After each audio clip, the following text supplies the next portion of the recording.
Fidèles téléspectateurs, bonjour chez vous. Nous voici dans ce nouveau numéro de votre émission Du désert à l'oasis.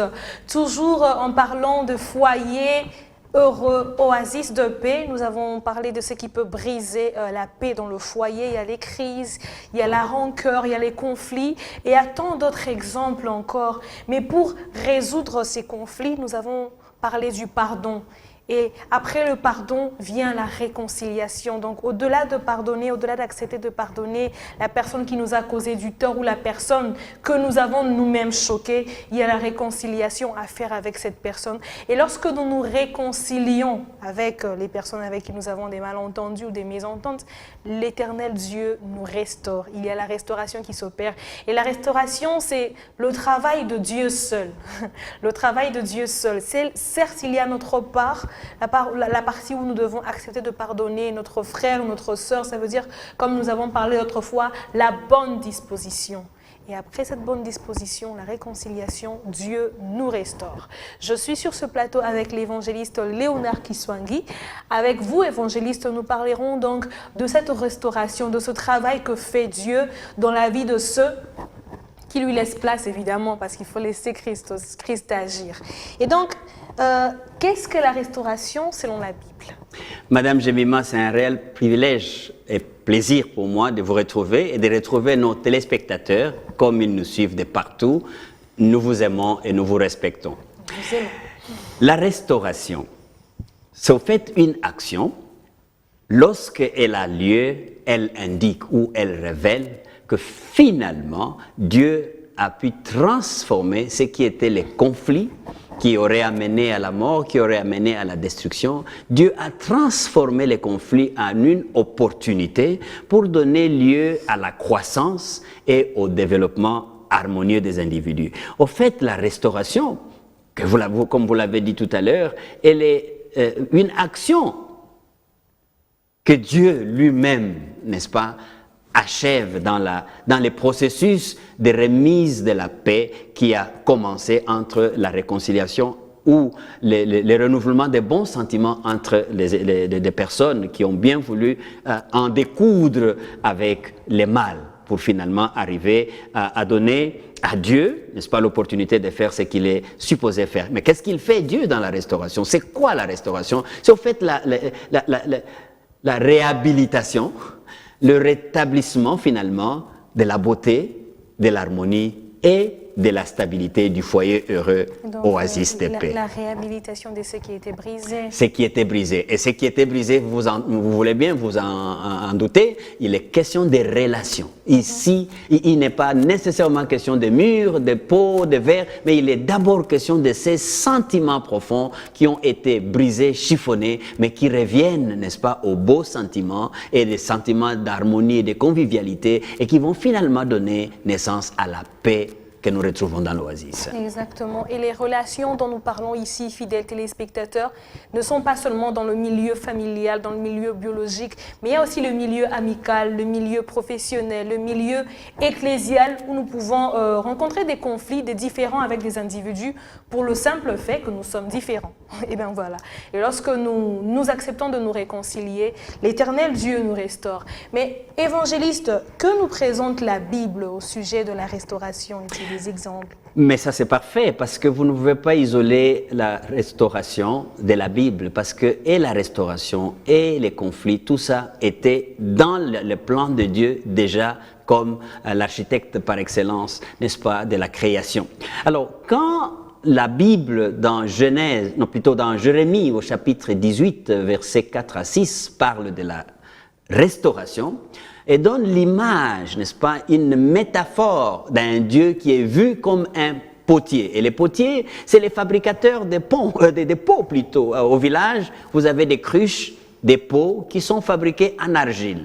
Et ici, l'image est donnée de cet architecte, de ces potiers qui donne une forme à son pot, mais il n'est pas satisfait avec ses pots, il les casse. Mais il utilise la même matière qui était l'argile, n'est-ce pas, pour refaire un chef-d'œuvre, pour redonner une beauté au-delà de ce qui aura été dans l'insatisfaction avant.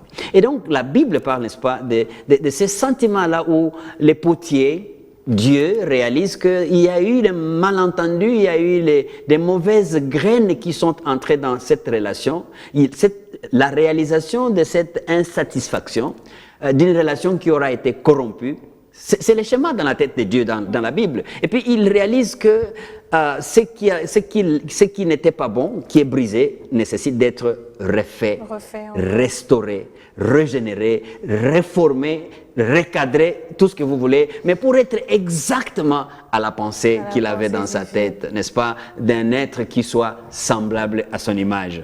Quelques exemples des personnes qui ont été restaurées dans la Bien entendu, Madame Jemima, comme nous parlons de la Bible, les exemples sont légion, mais nous pouvons en donner seulement peut-être 3 ou 4, en parlant par exemple dans l'Ancien Testament, vous vous souviendrez de Méphibosheth.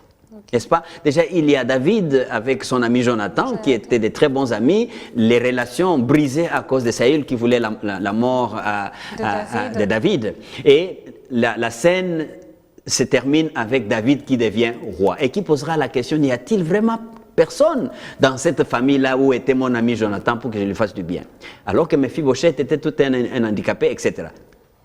Qui revient, qui va être restauré et qui va être même au palais royal. Et nous pouvons prendre l'exemple de Anne, la maman de Samuel. Vous vous souvenez de quelle humiliation elle a subie jusqu'à ce que le Seigneur l'amène à la restaurer. Joseph, de l'humiliation à la gloire, de la prison à la primature. Et les cas sont légion. Le temps me manquerait de parler de Paul.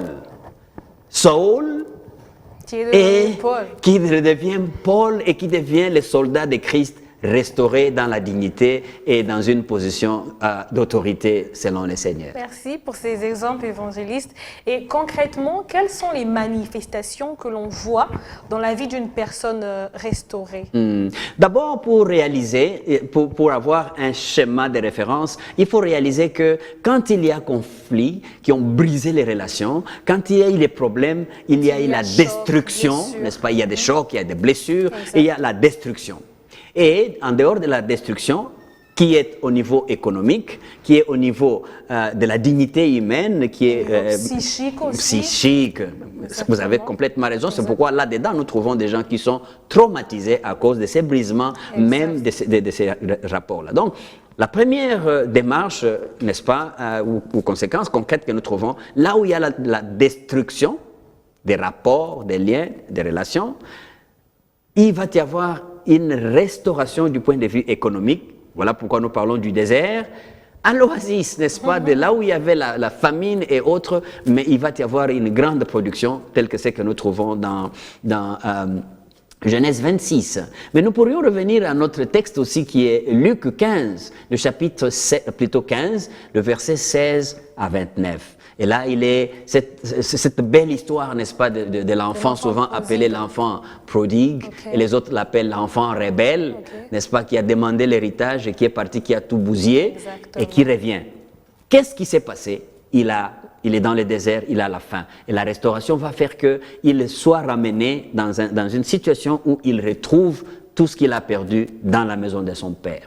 Et il y a aussi dans la destruction l'insanité, c'est-à-dire le manque de propriété et tout ça que la personne aura perdu, les droits légitimes d'enfant qu'il aura perdu, et ici, le Père le restaure. Il y a au fait la dignité elle-même. Vous voyez cet enfant-là dans ces Luc-là qui dit « Je ne conviens même pas d'être encore appelé ton fils. J'aimerais bien être juste un serviteur. » J'ai perdu toute la dignité, mais Dieu restaure cette dignité.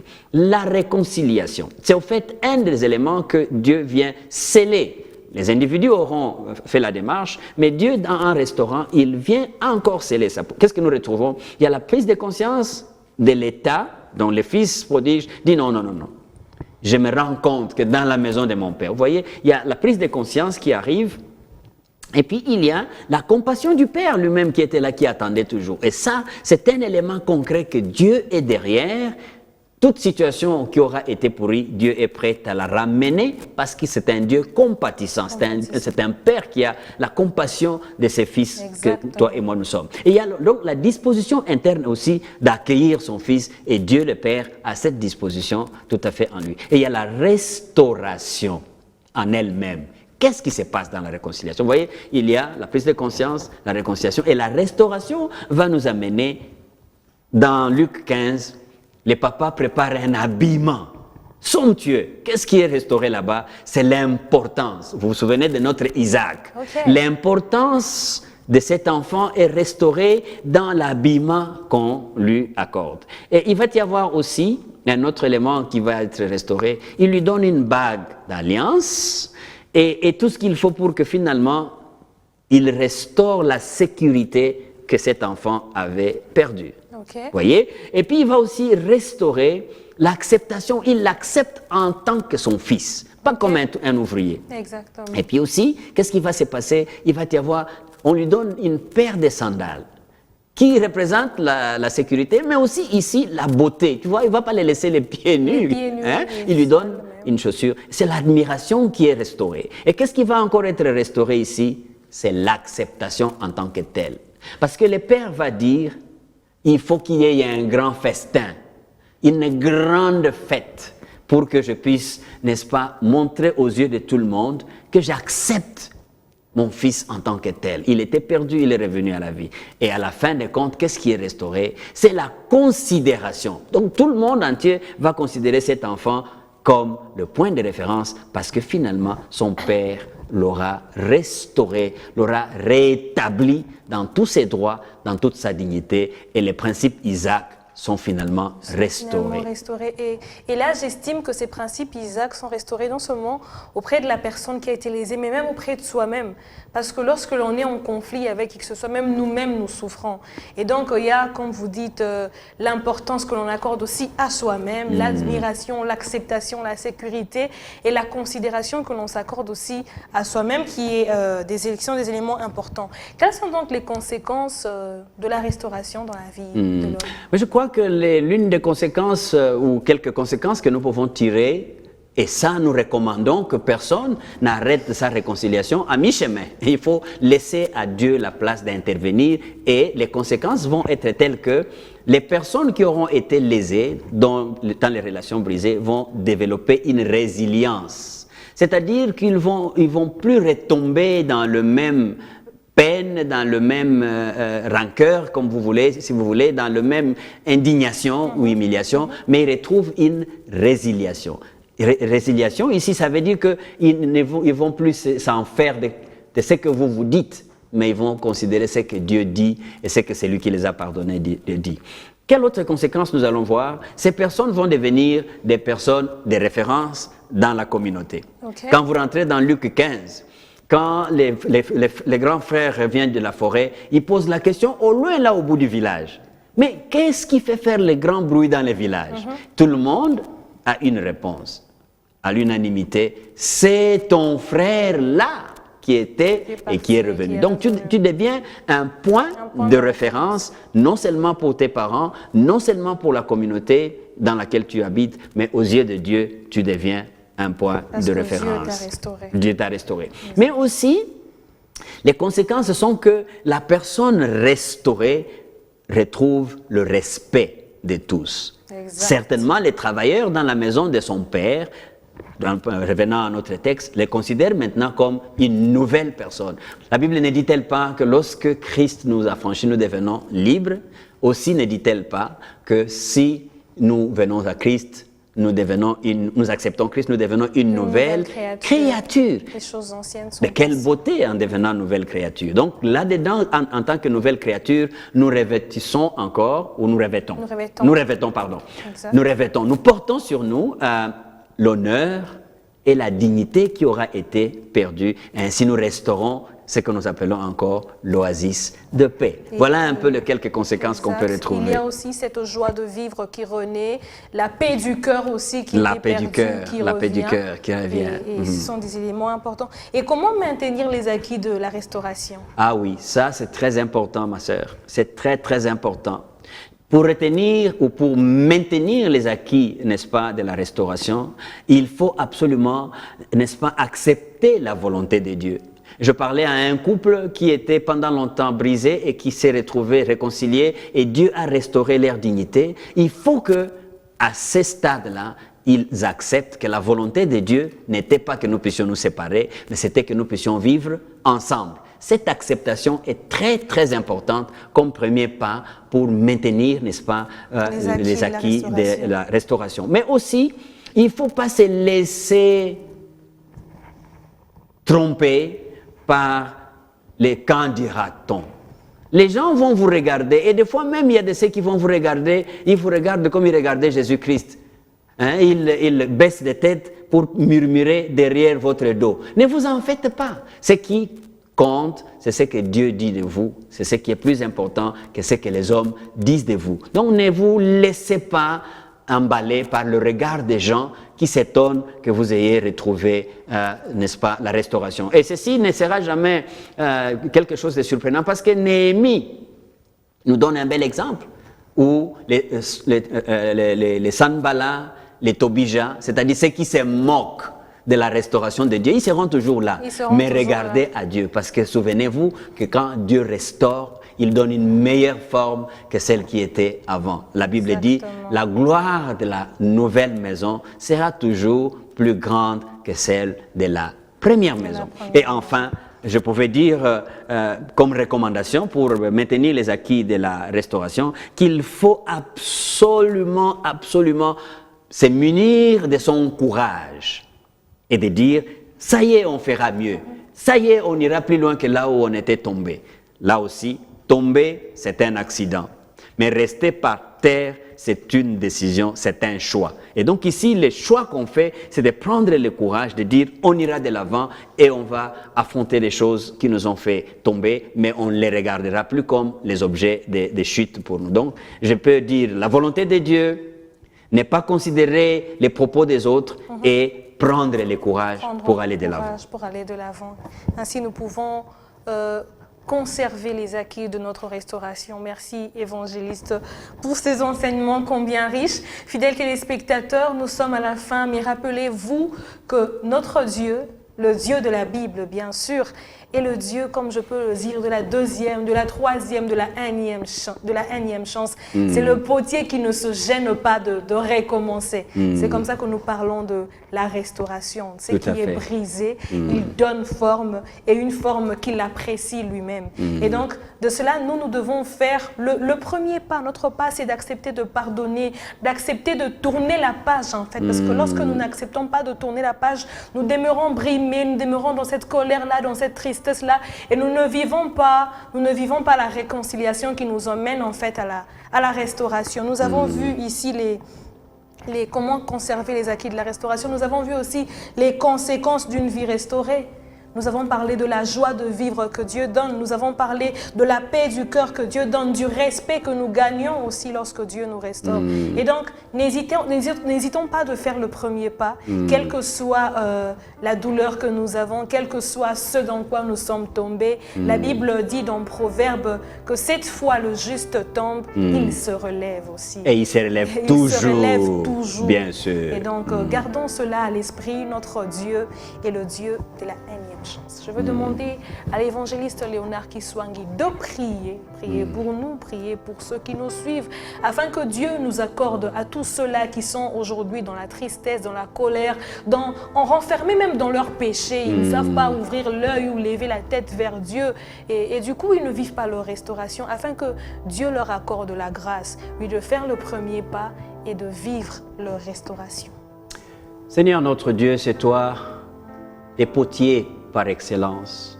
C'est toi qui as conçu la forme que tu as bien voulu nous donner à chacun de nous. Nous t'en supplions pour tous ceux qui ont ouvert leur cœur en suivant cette émission. Nous t'en supplions pour que tu puisses, oh Dieu, faire pleuvoir pour eux la pluie de l'avant et de l'arrière-saison. Que tu puisses restaurer leur dignité qui aura été bafouée, non pas par leurs efforts, mais par ton Esprit Saint qui nous pousse vers ce que tu veux que nous puissions devenir. Merci d'accorder une nouvelle chance à mon frère et ma sœur qui hier ne pensaient pas qu'ils pouvaient se parler ou se retrouver. Toi, les potiers, qui donnent une meilleure forme, merci de leur accorder une meilleure forme selon leur volonté et selon qu'ils veulent bien garder la volonté que toi tu as au-dessus de leur initiative d'aller de l'avant. Aide-nous toujours à regarder à toi lorsque nous arrivons à l'impossible devant nous. Au nom puissant de notre Seigneur et Sauveur Jésus-Christ, j'ai pris et crois que le Seigneur intervient dans votre situation parce que vous lui ouvrez la porte aujourd'hui. Au nom de Jésus. Au nom de Jésus. Amen. Amen, amen. Merci évangéliste, merci fidèles téléspectateurs, vous qui nous avez suivis. N'oubliez pas que la rediffusion de l'émission, c'est donc demain à 9h dans la même chaîne. Et si vous n'avez pas suivi, vous pouvez aller sur notre chaîne YouTube African Enterprise DRC. Ici, nous vous disons bonne suite des programmes sur B1 Télévision et que Dieu vous bénisse.